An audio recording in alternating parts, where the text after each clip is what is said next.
এখন কিন্তু বাজারে প্রচুর কড়াই শাক পাওয়া যাচ্ছে, তো তাই ভাবলাম আজকের কড়াই শাকের রেসিপিটাই আপনাদের সঙ্গে শেয়ার করি। নমস্কার, আমি সহেলির রান্নাবান্নায় আপনাদের সবাইকে স্বাগত। তো আজ বাজার থেকে অনেকটা পরিমাণে কড়াই শাক এনেছিল, তো তাই ভাবলাম আজকের এই কড়াই শাকের রেসিপিটাই শেয়ার করে দিই। প্রথমেই কড়াই শাকগুলোকে ভালো করে বেছে পরিষ্কার করে নিয়েছি, আর ওই যে শক্ত ডাঁটিগুলো থাকে ওগুলোকে পুরো বাদ দিয়ে দিয়েছি। শুধু যতটা সম্ভব শাকটাই নিয়েছি। শাকটাকে ভালো করে বেছে পরিষ্কার করে ছোট্ট ছোটো করে কেটে নিয়েছি। এবারে শাকটাকে ভালো করে ধুয়ে নিয়ে জল ঝরাতে দিয়েছি 10 থেকে 15 মিনিটের জন্য, তাতে শাকের পুরো জলটা বেরিয়ে যাবে।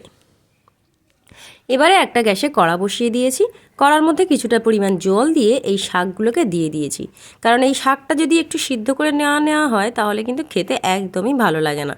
তো শাকটা ভাবিয়ে ফেলে দেব, তার জন্য মিনিট পাঁচেক শাকটাকে একটু ফুটিয়ে নেব।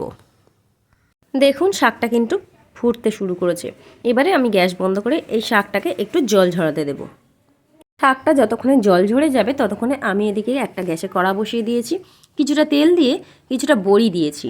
আমি এই শাকটা আজকের ভাজবো বড়ি, বাদাম, পোস্ত দিয়ে। ভীষণ ভালো খেতে লাগে এই শাক ভাজাটা। তো এখানে আমি কিছুটা লাল বড়ি নিয়েছি, মানে মুসুর ডালের বড়ি। চাইলে আপনারা যে কোনো বড়ি নিতে পারেন। তো বড়িগুলোকে খুব সুন্দর লাল করে ভেজে নিচ্ছি। এবার এগুলোকে একটু তুলে নেব। আবারও একটু কড়াই তেল দিয়েছি বেশ অনেকটা পরিমাণে, একটু জিরে দিয়েছি হাফ চামচ, আর একটা শুকনো লঙ্কা ফাটিয়ে দিয়েছি। তেলটা একটু গরম হয়ে গেলে, জিরেটা ভাজা হয়ে গেলে এক মুঠো পেঁয়াজ দিয়ে দিচ্ছি। চাইলে আপনারা পেঁয়াজ ছাড়াও এটা করতে পারেন। পেঁয়াজ দিলে খেতে খুবই ভালো লাগে। এক মুঠো পেঁয়াজ দেওয়ার পর পেঁয়াজটাকে একটু লাল লাল করে ভেজে নেব। দেখুন পেঁয়াজটা কিন্তু বেশ ভালোই লাল হয়ে গেছে। এবারে এর মধ্যে জল ঝরিয়ে রাখা শাকটা দিয়ে দিচ্ছি। শাকটা দিয়ে এবারে এর মধ্যে পরিমাণ মতো লবণ দিয়ে শাকটাকে একটু ভালো করে নাড়াচাড়া করে নেব।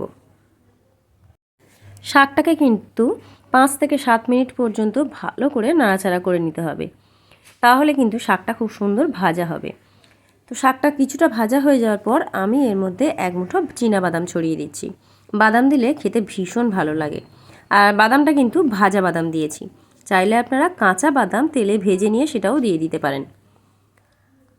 এবারে যে বড়িগুলো রেখেছিলাম ভেজে, সেই বড়িগুলো একটু হাতে গুঁড়ো করে দিচ্ছি। তবে খুব বেশি গুঁড়ো করব না, আধ ভাঙা মতো করে নিচ্ছি। সেটাও দিয়ে দিলাম। আর একটু নাড়াচাড়া করে নিয়ে উপর থেকে দিয়ে দিচ্ছি 1 চামচ পোস্ত। তো এবারে সব কিছু দেওয়ার পর খুব ভালো করে এটাকে নাড়াচাড়া করে নেব। ভালো করে মিশিয়ে দেওয়ার পর এর মধ্যে 1 চামচ পরিমাণ চিনি দেব, কারণ শাক ভাজাতে একটু মিষ্টি না দিলে কিন্তু একদমই খেতে ভালো লাগবে না। তো দেখুন ভালোভাবে আমার ভাজা হয়ে গেছে। সব কিছু দিয়ে দেওয়ার পর আবারও মিনিট 3 আমি একটু ভালো করে নাড়াচাড়া করে নেব। যতক্ষণ না শাকের মধ্যে যে জল ভাবটা একদম পুরোপুরি চলে যাবে ততক্ষণ কিন্তু এটা নাড়াচাড়া করতে হবে। তো একদম রেডি হয়ে গেছে আমার শাক ভাজা, কড়াই শাক ভাজা। কেমন লাগলো আজকের এই রেসিপি অবশ্যই কিন্তু কমেন্টস করে জানাবেন। আর এইভাবে একবার হলেও বাড়িতে বানিয়ে খেয়ে দেখবেন, আশা করছি ভীষণ ভালো লাগবে। আজকের রেসিপিটা ভালো লাগলে একটু লাইক, কমেন্ট, শেয়ার করে আমার পাশে থাকবেন।